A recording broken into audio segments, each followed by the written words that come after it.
السلام عليكم ورحمة الله وبركاته. حبايب قلب ام زياد، ازيكم؟ وحشتوني. ومعانا في فيديو جديد من الحاجات اللي انا لسه ما عملتهاش وبعملها لكم، وقلت لكم ان انا مش هصور فيديوهات غير لما اكون بعمل حاجه تكون ما اتصورتش قبل كده. النهارده عندنا عزومه ان شاء الله، عزومه حلوه كده، اخواتي جايين لي وحبيت اعمل لهم اكله حلوه. كنا على طول بنتجمع فيها عند والدتي، وانا حبيت اعملها لهم مفاجاه النهارده. هعمل لهم ان شاء الله باذن الله كوارع. بصوا بقى، انا جايبه كريعين بالصلاه على محمد، حاجه كده ايه، غسلهم ومشنتفهم ومحنتفهم، ومش عايزه اقول لكم بقى عامله فيهم اللي ما اتعملش. ولحمه راس اهي، بصوا بقى الجمال والحلاوه. بصوا شويه لحمه راس بقى كده يتاكلوا نيين بالصلاه على محمد. وهنعمل حلويات. حبايب قلبي، نصلي على النبي ونبتدي. في اول حاجه انا دي حته ليا وشويه زيت، انا سخنت بيهم الحله عشان هسوي الاول لحمه الراس قبل ما احطها في الطاجن 3/4 سوا. تمام. اللحمه بتاعتنا مقطعينها وغسلينها كويس جدا، ولازم نديها صدمه كده زي ما انتم شايفين. ليه؟ علشان تفضل محتفظه. انا اللي بصور وانا اللي بعمل، فاعذروني بقى. تفضل محتفظه بطعمها جواها. لحمه الراس دي من الحاجات الحلوه جدا، بتتعمل في العزومات، بتتعمل في مطاعم كتير. بالصلاه على النبي، مش عايزه اقول لكم بقى الريحه والجمال والحلاوه والطعامه. انا قطعتها وغسلتها كويس جدا، علشان في ناس ما بتغسلش اللحمه، بس انا لازم اغسلها.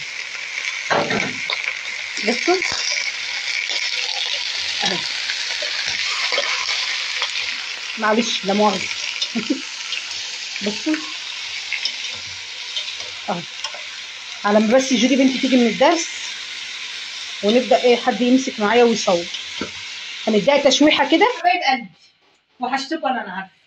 بصوا حبايب قلبي، انا دلوقتي تعالي هنا استاذ ام حمزه، انا هنا عامله حلتين، الميتين بيغلوا معايا اهم.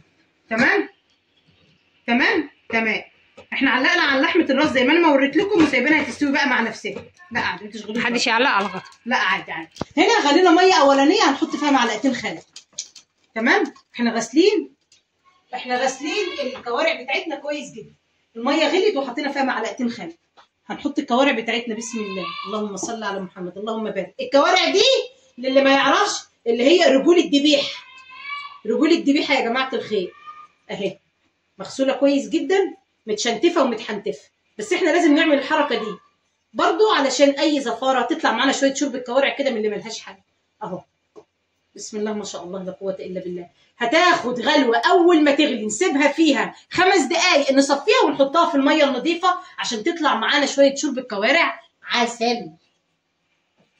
بصوا حبايب قلبي كده، انا خدتها غلوه في الحله الاولانيه. الحله الثانيه بقى هنحط على طول اهو. قطعنا بصلايه نحطها جواها على ميه بقى بيضه كده اهي. هي طبعا لسه ما استوتش، بس انا شطفتها من الميه والخل الاولانيين اللي انا كنت حطاهم فيه اهي. بالصلاه على النبي اهو. نحط فيها بقى ورق لورا وحبهان وشويه ملح وقطعت بصلايه، ونسيب بقى الكوارع بتاعتنا تستوي زي ما احنا عاوزين.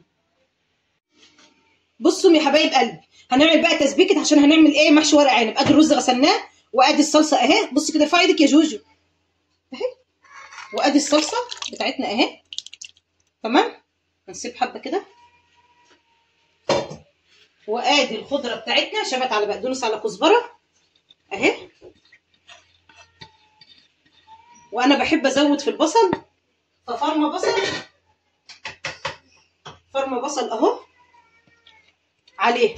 هنحط توابل المحشي، حط اي توابل انت تحبيها، اي توابل محشي انت تحبيها، وقلبي الخلطه بتاعتك دي ويلا عشان نلف المحشي. كوارع، بصوا بقى، بصوا الجمال والحلاوه، بصوا الطعامه. الكوارع دي استوت وبقت موميا. هديت عليها النار، ده انا لسه معليه النار حالا اهو. انا هديت عليها النار بسم الله ما شاء الله. سوى. شوفوا شكل الشوربه. بصوا بقى، دي تشربوا شرب الكوارع على اصوله، على جمدانه، زي مامي معلمتني اهي. بصوا، استنوا ما اطلع لكم واحده عشان تشوفوا ايه السوق تحت. هي استوت اصلا بسم الله ما شاء الله اهي. والنبي مامي يا عسل بألف هنا وشفا لله. شويه كوارع وشرب الكوارع عسليه دي خلاص هندفع عليه، مش محتاجه حاجه. ظبطنا ملحها واستوت خلاص. عملنا بقى ورق عنب اهو. بس انا الحلقه دي كلها ورق عنب، بس انا بالنسبه لي السطر ده كان خلص، فقلت اكمله ورقتين ايه كرنب، وحطينا عليها ايه على وشها ان شاء الله ليمون. هنسوي ورق العنب بالكوارع، وبعد كده هتشوفوا بقى العظمه. ما تنسيش يا اختي تحطي اللايك، وما تنسيش تعملي اشتراك وتصلي على النبي. بصوا حبايب قلبي، انا عملت رز بلبن، بس علشان ايه انا كنت واقفه بس لوحدي. انا سويت شويه رز صغيرين وحطيت عليه اللبن والسكر. دول 2 كيلو ونص لبن، عليهم كيس اللي حاجه بسيطه سكر. ممكن تحطوا الحبه دول لو انتوا بتحبوه مسكر شويه. تمام. في حله بره اهي جايبه ده نشا على كريم شانتيه، وهدوبهم في شويه ميه صغيرين وهضيفه على الرز بلبن. بس السكر بتاع الرز بلبن على حسب الرغبه بتاعتك. هستنى لما الرز بلبن ده يغلي، وهنعمل النشا والكريم شانتيه ونحط عليه شويه فانيليا وهنضيفه في الفرن. احنا هنبدا نشتغل دلوقتي في الكب كيك، وقبل ما نشتغل في الكب كيك شغلنا الفرن علشان يبقى ايه الفرن سخن جامد جدا. احنا حطينا المواد الجافه على بعضيها. انا عارفه ان انا بوريكم الحاجه بعد ما بحطها، بس علشان انا عارفه ان انتوا شطار واشطر مني وعارفين ايه اللي احنا بنحطه. المواد الجافه انا حطيت حوالي 6 كوبايات دقيق ونخلتهم، لازم تنخلي الدقيق. وحطيت 5 كوبايات سكر بودره. ثبتي الكوبايه اللي هي الكوبايه دي، ثبتي معاكي معيار الكوبايه لو انت ما بتعرفيش تعملي بالجرامات. حطيت كيسين فانيليا، وحطيت كيس كيك شيف اللي هو الكبير، وحطيت رشه ملح. دي المواد الجافه.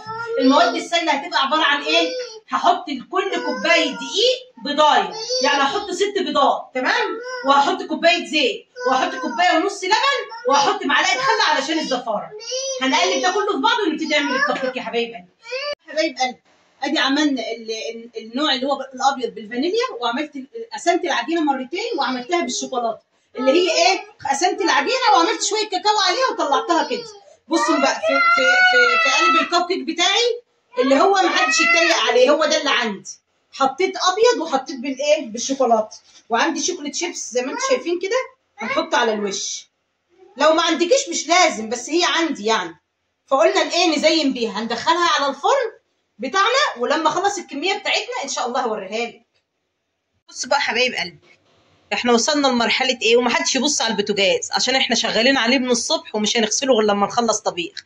وصلنا لمرحله ان احنا معلقين على التوميه اهي. التوميه دي عباره عن ايه؟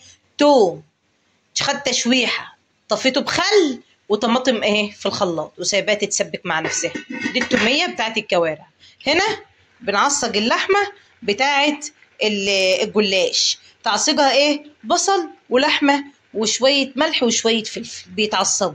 يبقى احنا كده وصلنا لمرحله ان احنا بنجهز التوميه، بنعصج اللحمه وشغالين اهو. بسم الله ما شاء الله، اللهم بارك اللهم بارك. انا شغاله في الكب كيك. دي الكميه اللي انا طلعتها، ولسه في قدامي لسه هنا كميه اهي واهي. ان شاء الله برضو اللي متابعني من الاول ما ينساش يقول ما شاء الله لا قوه الا بالله، اللهم بارك، وبالف هنا وشفا للي هيجي ياكل. ما تنسيش تحط اللايك ونكمل ونقول ما شاء الله لا قوه الا بالله، اللهم صل على النبي وجماله. دي لحمه الراس بتاعتنا سويناها 3/4 سوا. شفتوا الجمال؟ بسم الله ما شاء الله لا قوه الا بالله. هنا بنعمل البصل بتاعها. يعني انا مثلا عامله دول قولي حوالي 1.5 كيلو لحمه، قصادها مثلا كيلو بصل شرايح. شوحتهم وقمت جايه مقطعه عليها قرن فلفل، ممكن تخليه حامي او تخليه عادي، وطماطميه واحده قطعتها 4/4. شوحناها تمام. هنتبلها بشويه فلفل، شويه كمون، شويه كزبره ناشفه، ولو عايزه تحطي ملح حطي، بس انا مش هحط لان انا هزودها شوربه. الملح في الاخر. هحط اللحمه عليها اهي تمام بتاعتنا، هقلبها فيها بس. وبعد كده الطاجن بتاعنا انا حطاه في قلب الفرن يسخن. هنحط الليله دي كلها في قلب الفرن ونحط عليها شويه شوربه ونطلعها بقى تشوفوه احلى طاجن في الدنيا. يا صلاه النبي يا صلاه النبي يا صلاه النبي، اول طاجن طلع معانا اهو، لسه طالع بنار الفرن ما شاء الله. ده طاجن ورق العنب اللي بالكوارع. بصوا الجمال، بصوا حلاوته ما شاء الله. ايه حاجه كده، ايه عسل بألف هنا وشفا للي هياكل. ان شاء الله لما هرصص السفره هوريها لكم. انا بس عايزه اوريكم ايه الطاجن بتاعنا اهو. اهو ادي الورق العنب بتاعنا اهو. شفتوا الجمال؟ شفتوا الحلاوه؟ يا صلاه النبي يا ما شاء الله. اول طاجن معانا طلع، هوريكم الطواجن التانية. بسم الله ما شاء الله يا ولاد، الطاجن طلع من الفرن بيبقبق، مش محتاج كلام. طاجن لحمة راس بالبصل في قلبك في قلبك. بصوا نعمل زوم، احنا نعمل زوم ونقرب ونبعد وطلعنا ورق العنب اللي بالكوارع بقى يا ست ام حمزه. لا مش عايزه اقول لك بقى، الطواجن بتاعتنا خلصت اهي. تسلم ايدك يا ست ام زياد. بتعملي ايه؟ بعمل جلاش رول على الطريقه التركيه علشان خاطر حمزه ابن اختي طالبه، فقلت لا احنا لازم نعمل له حاجه. وطالبه بالتركيه؟ ولسه هيتقطع وهرش على وشه سمسم بقى وهنسقيه بلبن وبيض بقى، حاجه كده ان شاء الله، حاجه غير المعتاد اللي هي المربعات العاديه. ده ان شاء الله هيبقى جاهز باذن الله، برضه هندخله الفرن ونطلعه ان شاء الله. تعملي ايه؟ اعمل الفته بقى. انا جبت عيش قصيته وحطيت عليه معلقتين سمنه بلدي وشويه ملح ودخلتهم الفرن حمصتهم زي ما انتم شايفينه كده. تمام. عاملين رز ابيض عادي جدا، رز مصري ابيض عادي مفيش فيه اي حاجه. لا استنى، في حاجه الاول عشان انا نسيتها. شوربه الكوارع هنسقسق بيها العيش. تمام. الشوربه بتاعتنا الجميله اللي انتوا عارفينها، بس عادي بقى بما ان احنا حطينا رز، بس مش مشكله. هنسقسق العيش بالشوربه. نشيل الحبهان ده عشان ما حدش يتضايق. تمام. الطبق التاني برضو هنحط ايه؟ هنسقسقه بالشوربه. بالصلاه على محمد. تمام. زي العسل. حلو قوي كده. نحط بقى الرز، طبقه رز حلوه كده، فته عاديه. انتوا بقى بتعمليها فتة لحمة، فتة كوارع اللي تحبيه. تمام. بالصلاة على محمد. يبقى دي تومية الكوارع اللي احنا عملناها. انا وريتكم التومية امبارح اللي هي عبارة عن توم وخل والطماطم وسبتها تتسبك، وبعد كده حطيت فيها الكوارع بتاعنا بشوية شوربة. بتاخدي بقى منها كده ما شاء الله، هي ما شاء الله لا قوة الا بالله. مش محتاجة. حطي بقى على الايه، على وش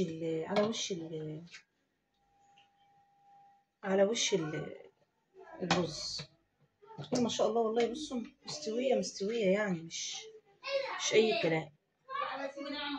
تمام. بالسلامة على محمد. ببقى بس عايزة اجيب حتت ايه بتلظ وتطز كده، وناخد بقى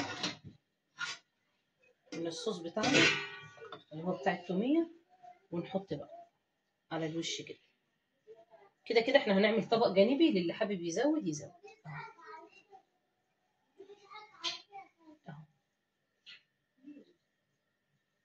التاتش الاخير بتاعنا عباره عن ايه بقى؟ عملنا طش الثوم بكزبره بخل، وتقومي جايه حاطه على الوش كده. ده تاتش انا بحب اعمله، لو انت حابه تعمليه حطيه اهو. وكده كده برضو هنحطه في طبق ايه جانبي. احلى فتة كوارع بطشه الخل والثوم بالف هنا وشفا لله هياكل. حبايب قلبي ما شاء الله ما شاء الله ما شاء الله، اللهم بارك، اللهم صل على النبي وجماله، بسم الله ما شاء الله لا قوه الا بالله. خلصنا الاكل بتاعنا.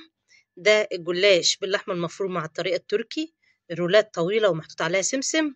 ده طاجن لحمه راس بالبصل في الفرن ما شاء الله لا قوه الا بالله. فتة كوارع بالخل والثوم، التوميه بتاعتنا ما شاء الله اللهم بارك. طاجن ورق عنب بالكوارع في قلب الفرن. الاكل بتاعنا اللهم بارك بسم الله ما شاء الله. الشرب بتاعتنا، الدقه بتاعتنا، العيش، المعالق، اللمه الحلوه. يا رب ما نتحرم ابدا من جمعتنا. واللي ما شافش فيديو بتاعي من الاول يشوف، واللي ما عملش متابعه يعمل متابعه. حبايب قلبي وما تنسوش تصلوا على النبي في الكومنتات، ولو عجبكم الاكل قولوا لي في الكومنتات. وعملنا بقى الحلويات اهي ما شاء الله لا قوه الا بالله. الكب كيك بتاعنا بالفانيليا وبالشوكولاته بالشوكليت شيبس، بس كانت الكميه خلصت بقى اهو. وعملنا الرز بلبن بالكريمه اللباني ما شاء الله لا قوه الا بالله. دي الحلويات بتاعتنا. انا عملت الاكل وريته لكم، وديت الحلويات بتاعتنا. حاجات بسيطه خفيفه كده بتتعمل في كل بيت مصري. يا رب تعجبكم ان شاء الله. واللمه الحلوه ما فيش احسن منها والله، بعيدا عن الاكل وبعيدا عن الشرب. ربنا يديم لمتنا يا رب العالمين يا رب.